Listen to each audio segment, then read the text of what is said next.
It is 2 a.m. I stand at the kitchen island with a stack of medical bills and a single prescription bottle like proof of everything I've survived. The house sleeps, but my phone lights up. Daniel posted a live video to our family group and to everyone we both know. He looks calm, maybe even pleased. She faked the whole thing, he says to the camera. He names dates, donors, and even the $150,000 check Mom raised for my treatment. His smirk is a slow, quiet thing that makes my chest hollow. Relatives flood the thread with shocked emojis and questions. My fingers go numb. I screenshot the stream. I record his voice from the phone. I tuck both into my pocket like small weapons. I do not wake him. I do not confront him in the dark. I breathe and instead I plan. While I stand there, my phone pings again. A new DM appears tied to his post. I am careful with who I trust.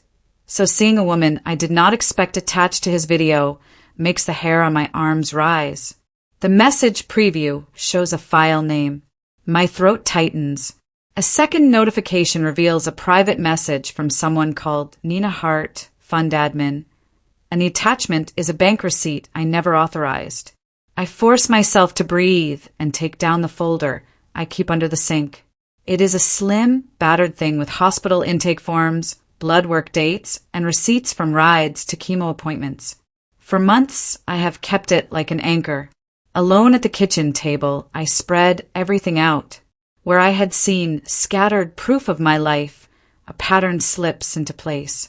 A name keeps showing up when I cross-check things. Nina Hart.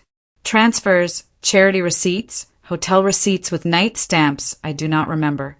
The napkin with Daniel's shaky handwriting is there. 2. The same one he used to hide notes in family dinners. Timestamps mark times I was said to be not present for appointments. I pull up our joint account ledger on my laptop. One line blinks at me like a cold light. A transfer that should not be there. It is routed to a company called Silverroot LLC. The payment memo is blank except for a phone number. My throat closes when I read it. I know that number. It is Daniel's old college number. When I call it, someone else answers. The voice is not friendly, and she says she is recording calls for verification. My chest tightens with a new, ugly certainty. I spend the day taking inventory like a detective. I photograph medical records, flip through tax binders and empty jewelry boxes. I grab the password notebook from the junk drawer and photograph everything I can legally access. Each image is a line in a map I do not want to follow. I catalog every odd withdrawal and note every hotel receipt that contradicts what I remember. My hands shake sometimes, but there is a careful rhythm to it. The shock makes me methodical. Mom rings, and I answer as if nothing is wrong. She speaks in small, tired pieces until she tells me something that makes my pulse trip. She says she once overheard Daniel bragging about how easy it could be to manufacture sympathy if you wanted to get money or get attention. Her voice trembles as she says it. I feel sick and small. This is no longer a personal betrayal. It is artful and planned. I ask for details, and she offers a single name Daniel used a long time ago, Gideon. At that syllable, memory pages flip inside my head. Old handwriting. Quick, approximate figures written in the margins of a college notebook. My skin crawls. This moves from cruel to criminal in the space of a single name. When I finally sit across from Daniel in daylight, he is smooth and soft like butter on bread. He kisses my forehead and calls me dramatic. His voice is the voice he perfected for family moments. He says he was forced to speak because donors were demanding answers. He calls Nina a volunteer who helped with logistics. He smiles like someone who keeps a secret and then drops a line as if it is a fact. Silverroot was just a holding account for a clinic. Old debt, nothing to do with us. His casual line is a trap. I remember seeing that Silverroot logo on a lien notice 2 years ago. I remember the nights I lay awake reading our mortgage statements. A small napkin folded into a pocket keeps replaying in my mind, his handwriting, a small, stupid smile he left on it. I sit very still and let him do the acting. He is skilled at that. In half a breath, he mentions a receipt dated the same night his live stream went up. He names a hotel and a room number. A photo in my folder has the same room number on a hotel key sleeve. My jaw tightens and I pinch the napkin between my fingers like a secret. I hire Marcus and tell him I need help with our taxes. He is sharp, takes numbers apart like toys, and does not suspect the real assignment. I tell him a simple truth. The family needs clarity. He asks questions with a calm voice and files through the information I am willing to give now. Later that night, he texts with one line that feels like a blow. This isn't a clinic fund, it's a pass-through. He sees the same thing I do now. The funds snake through shell companies and dead end into accounts that list both Daniel and Nina as signatories. The money moves like an animal and then vanishes. I tell myself to wait, breathe, and be careful. My phone pings in the middle of the quiet. It is a calendar reminder Daniel scheduled for tomorrow, a wire transfer labeled Final Release. The words on my screen look like a countdown. Marcus calls and says he can freeze movement if I can get court papers ready by morning. I can feel the ground tilt beneath me. The idea of calling the bank myself makes me feel both bold and terrified. Marcus's one line keeps replaying in my head like a pulse. People expect to blow up. They expect me to yell, to throw things, to collapse. I do not. I cook Daniel's favorite meal, laugh at a joke he tells, and let him go to a meeting that smells like escape. After he leaves, I call the bank under the pretense of checking a recurring bill. The woman at the other end asks why. I say delivery, peace of mind. Quietly, I request a watch be placed on outgoing transfers. She asks if I want alerts, and I say yes. My phone buzzes while I am still on the line. He sends a selfie from the restaurant with a woman whose face I only know from receipts. Nina's satin dress is visible even through the grainy photo. I do not answer. I do not text back. I sit with meals on the table and the quiet hum of the house and think of how much planning it takes to fake illness and then to use that story to move money. The bank calls me back to confirm the watch. I ask for more. They warn me an alerted transfer is pending in the next 12 hours. The house is quiet. My heart is not. Marcus finds it at dawn, a small out-of-state account with both Daniel and Nina listed as holders. It shows repeated deposits and a large final transfer the night the live stream went up. The ledger tells a different story than Nina's polite posts. I arrange for Serena, a divorce and trust attorney I had been quietly interviewing, to file a subpoena through the family company case. Serena moves like a woman who has been waiting to be useful. She makes calls, prepares the cold language of court, and files documents that feel heavy enough to sink ships. The server leaves a copy at Daniel's address. His phone goes straight to voicemail. I sit at the kitchen table and watch the mailbox like a hawk. At night, an unfamiliar knock sounds at my door. I move quickly and reach for the chain. When I open the small peep, the porch is empty. A paper bag sits on the step for less than a second. Then a shadow takes it and melts into the dark. The shred and the whisper feel like pressure. Someone is watching. I am not the only one doing things carefully. Zoe appears on my doorstep one afternoon like a ghost from a life before the shame. She had been at a bar and saw an envelope in the trash. She fished it out before the bin took it. The envelope bears Daniel's scrawl and reads, "Gift to Nina." The receipt inside has his signature. Her hands tremble as she hands me the torn paper. I feel both vindicated and cold. She explains she saw Daniel bragging once about how he fixed things for our family and how easy it was to move people's views with a story. The envelope contains another card I never expected. Gideon Lyle, with a concierge number tied to a private clinic. Zoe's face goes white and a blocked ID calls my phone while we stand there. The voice on the other end is a breathy code of business and small lies. It ends with, "We clean up messes." Zoe's eyes plead with me. I realize the mess is mine, and not mine at the same time. The trash has given me a trail, and the trail smells like someone who has run the show before. I create a fake profile and reach out to a mutual friend of Nina's. I keep my voice light and my purpose careful. The friend opens like a door. She tells me Nina's life is a stitched costume, a fake job title, an Airbnb listed as a permanent address, unpaid clinic bills, and small loans taken out and not paid back. Nina's public poverty is a mask. I track one wire to an account registered to a clinical billing company. The next morning, Nina posts a sunlit photo with the caption, "Finally free heart suit," and a new designer bag rests on her arm. The image contradicts everything she claimed. I feel a cold satisfaction, but it does not lift what has been taken.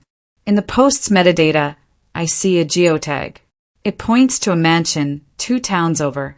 The photo becomes proof that her life is curated for pity. I put the fake profile away and call Serena. She says to keep quiet, to let discovery work. Quiet feels like power, but it also feels like a field where something could explode. I write a letter and leave it on the kitchen table like a thing the house can read. It is unsent. I pack a bag so that Daniel will notice the shape of leaving. He notices. He begins to bargain like a man who thinks money can stitch a wound closed. His voice drips with promises and with small lies. Mid-apology, he lets a word slip. The final transfer was an insurance payment meant to keep Nina quiet. I write the sliver of confessions into my notebook, date it and breathe.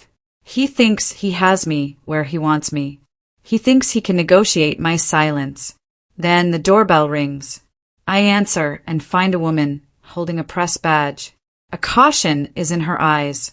She tells me she is investigating investment fraud and charity scams, but her line of questions goes straight to family stories. She says, "Men like him leave a trail." Her name is Rhea Cole. She slides a card across the threshold with a number. She warns me to be careful and to remember that small public lies can be fingerprints too. Rhea Cole circles back twice before she leaves. She speaks in the blunt way of someone who has seen patterns before. She warns me that tiny donations and quick transfers can be a business model for people who sell stories. She asks if I want her to verify one last bank link. She says she can do it for free because she finds the story important. She mentions a headline I had tried to forget. Daniel's name had surfaced in a small scandal years ago. My stomach drops. She passes me a flyer and points to a contact. The contact leads to an old article that brings back a nickname Daniel used in college. I touch the ink in my old notebook. The handwriting is the same small cursive he used when he wrote jokes on the back of placemats. Rhea asks again and again whether I am ready to go public. I am not. I want the truth to be unstoppable, but I fear the damage. Rhea's card sits on my counter like a loaded coin. She leaves a question with me I cannot sleep through. I pull boxes of old files from the closet and sift through the dust. I find a contract with my name on it that I do not remember signing. It is a personal guarantee on a loan. Nina's initials are scribbled in a margin. I feel my face go hard. Daniel signed away our cushion using my name as a backstop. The line that says borrower guarantees looks like a razor. That night Daniel shreds mail in the laundry room. I photograph the shredder tray from the doorway. He looks up and smiles, convinced I still do not know what he has done. Among the shredded pieces, I catch a policy number. When I call the insurer, a recorded voice puts me on hold for a sensitive claim. I hold the phone and the shredded paper like evidence. He thinks shredding will scatter the truth. He thinks I will keep believing his story. I do not. The contract sits heavy in my bag. It is another piece that will not be ignored. Serena is steady and efficient. I hire her fully now and tell her everything. She files emergency motion papers to preserve assets and asks for immediate financial disclosures. In court, the judge listens like someone who has seen greed before. He asks for proof of dissipation. I hand over a thick folder. It is heavy with bank statements, hotel receipts, Nina's social posts, the live stream record, and the guarantee he signed in my name. Nina's lawyer counters with a protective order. The judge schedules a hearing in 3 days. People move like puppets when a courtroom breathes. Daniel's composure begins to crack. He tries to act like a man under pressure, but his smile happens less often. When we leave the courtroom, an assistant pulls Serena aside. She whispers that a prosecutor wants to speak with me about potential fraud. The word prosecutor feels enormous. I realize that a civil fight might turn criminal. That realization makes my throat close. Daniel goes to work with the same practiced nonchalance he always uses, but halfway through the next day his phone buzzes with his boss's number. Someone in his firm posted a link that ties client transfers to Nina's accounts. HR calls an emergency meeting. He comes home pale, claiming a budget shortfall at work, and asks me to stand by him. I sip tea the way I learned to sip it through worse storms and draft the next legal motion while he tells a story that is thinner than it used to be. The next morning, a voicemail waits for me. It is 2 minutes long and filled with a voice I do not know explaining imminent regulatory scrutiny. The voice mentions records they cannot produce. My stomach drops when I hear my medical clinic named in the message. This is no longer small family gossip. The sound of regulatory agencies brings a new gravity. I feel the tilt of the world move from personal betrayal to public risk. The voicemail whispers about documents and compliance failures, as if they are wolves at our door. An anonymous message arrives, a photo and a short note. The sender says she worked for us 2 summers ago. She was a nanny who saw things and stayed quiet out of fear. Now she cannot. The photo shows Daniel and Nina leaving a downtown hotel at dawn months ago. They are hunched and careful, faces turned away, but the outline is enough. The nanny writes she kept quiet to keep her job, but now she wants to help. I hand the photo to Serena. It looks like a premeditated pattern. Late-night meetings that match transfer dates. Nina's lawyer responds by subpoenaing my phone logs. My private texts, the small voice memos where I read dates and receipts into my recorder for safekeeping, and even my medical journal are at risk of being dragged into the open. The subpoena threatens to expose every sensitive detail I have tried to protect. I feel the ground tighten under me. Everything I tucked away feels suddenly like a public ledger. Nina's team strikes back with a smear. They leak a doctored email to a local gossip blog claiming I am vindictive and greedy. Comments flood in like a tide. For a while, I feel the old rush of panic. Then Marcus pulls metadata. He proves the email was altered and that the alteration timestamps match Daniel's IP the night the leak ran. Public sympathy shifts back, slowly and then with force. My inbox fills with strangers offering kindness and stories. Then Dad calls and mentions an old newspaper clipping. He found it in a box while cleaning. The clipping is faded and names Daniel in a lien from years ago. It is small and yellow with age, but it has a name I have seen before, Gideon Lyle. My mouth goes dry as I flip the clipping. That company listed in the clipping is one I traced to Silverroot. The old pattern seems to pulse beneath the newer treachery. I feel as if a net is closing. The clipping is a map of past sins. It shows a foreclosure and mentions a pattern that looks like what I am facing now. The motion to admit prior bad acts as evidence of a pattern of dissipation is risky, but Serena files it anyway. In the courtroom, Nina's lawyer panics and asks for a recess. I sit and let the judge look at the documents. He flips pages like a person searching for the truth in a heavy book. I keep steady and quiet, giving nothing away. During the recess, a detective from a fraud unit approaches Serena. He asks if I would be willing to speak to a prosecutor. The idea that my story might move beyond family court into criminal inquiry makes my chest both sick and oddly light. Justice feels sharper now, but the risks are higher.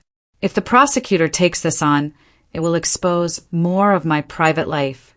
If they do not, Daniel might slip away again. Discovery pressure grows. Nina's lawyers offer a private deal. Return part of the money, sign a non-disclosure, and the case disappears. Daniel wants this. He thinks the family name and a check can buy him out. I play his interest like a player in a slow game. I act open, coax him into talking terms, and I transcribe his exact words. He even writes a check on a napkin, as if a scribble can prove sincerity. I carry the napkin to Serena and hand it over. It is a small piece of paper he thinks is a trophy. Marcus keeps working behind the scenes and finds something worse. He spots an altered endorsement on a deposit slip that shares the napkin's serial number. That deposit links to a shell account connected to Gideon. The more I watch the threads unravel, the less this looks like simple family betrayal and the more it looks like a planned pattern of theft. Marcus calls the prosecutor himself. He found a forged endorsement and a routing trail into an account tied to Gideon Lyle, who is not a friendly name. We turn everything over, and the case changes shape. Suddenly, this is not only a divorce or a family fight, but a criminal probe. The prosecutor asks if I will testify. If I say yes, my private medical records become part of the case. If I say no, I risk letting Daniel walk. The prosecutor offers an uneasy bargain. They will try to shield some medical details if I will testify before a grand jury. Saying yes feels like stepping into burning light, but saying no feels like a betrayal of the truth. I think of the napkin, the forged deposit, the long nights I spent cataloging receipts. I agree to talk to the prosecutor. The choice seals a new part of me, a witness who will tell the story truthfully, even at cost. The pressure breaks Daniel in a way I have not seen. At dinner he explodes, accusing me of wrecking his life and playing the victim for attention. He tries to paint me as the villain of our family story. I sit and let him talk. When the shouting passes, I slide across the table a filing I prepared in secret, a petition to remove him as trustee of the family accounts and to freeze suspicious transfers.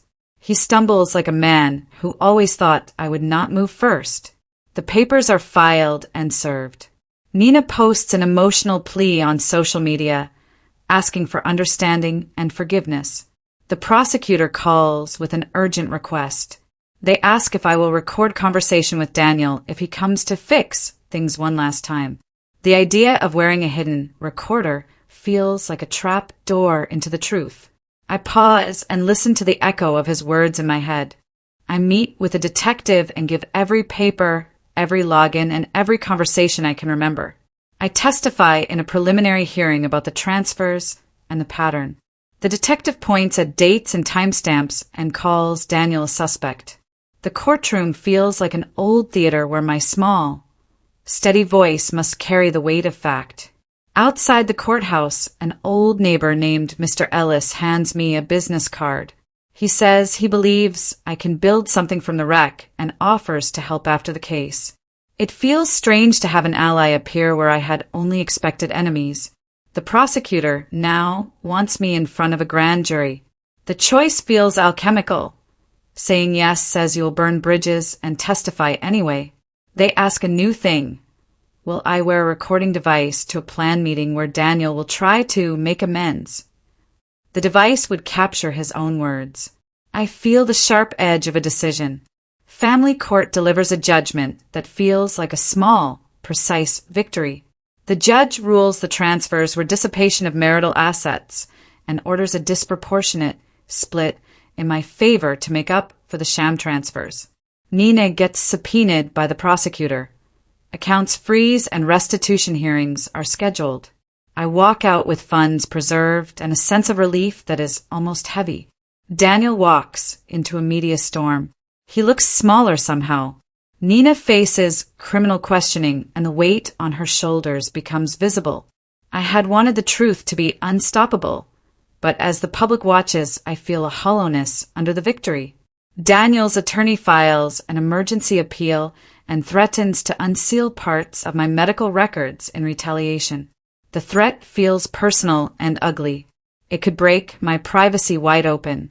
I breathe and prepare for the next fight. The law is both shield and blade. As the case unfolds, Daniel's reputation crumbles. Colleagues avoid him. Old friends make awkward calls. He loses a promotion and then his job. News outlets thread the story into a cautionary tale about unchecked spending and manipulation. I carefully curate one interview where I tell my story on my terms. The response is fierce and supportive. Messages from strangers who say they were saved by my willingness to speak keep coming. Dr. Kamal, a mentor from a battered women's initiative, messages offering support and seed funding for a program to help families rebuild. Then a DM arrives from someone claiming to be Gideon's former partner. He offers evidence that could finish the case. Then he says he wants a price. My stomach tightens. The idea that the last piece of the puzzle might have a cash tag on it makes my head spin. With a settlement, frozen funds, and a small investor in Mr. Ellis plus Dr. Kamal's offer, I begin Restore Bright, a nonprofit to help families recover financially after betrayal. I use my voice publicly in a controlled interview for the first time, and the response is fierce. Donations come in. Survivors call with stories that sound like mine. The final attempt Daniel makes to claw back assets is dismissed. The court orders him to pay my legal fees. I am exhausted and wary, but a slow warmth grows as Restore Bright helps its first family. Then the prosecutor emails. Gideon has been arrested in another state. The man's statements implicate Daniel further. Plea negotiations heat up. The legal terrain moves like the weather. Sudden storms and sharper light. I read the prosecutor's message with shaking hands. Is this the last swing of justice? Months later, I stand at a community center speaking about resilience and financial safety. I have built something from the shards of my life, and I stand in front of people who needed to hear it. Daniel slips in quietly. He looks small in the back row. After the talk, he approaches me with a bouquet that smells faintly of denial. He tries to apologize. I hand him a photocopy of the napkin check he once thought would buy my silence, the exact handwriting he used to prove his good faith. He reads it and looks at me in a way that makes him seem very small. I tell him that I forgave him a long time ago, but forgiveness is not a do-over. The crowd applauds, and my phone pings. The prosecutor has finalized a plea deal, and restitution is deposited. I breathe out, and for the first time in years inhale without the taste of ash. Just as the room settles, a message arrives from Gideon's former partner. I have one more file. Meet me. The question hangs in my hand like a decision I do not have to make yet.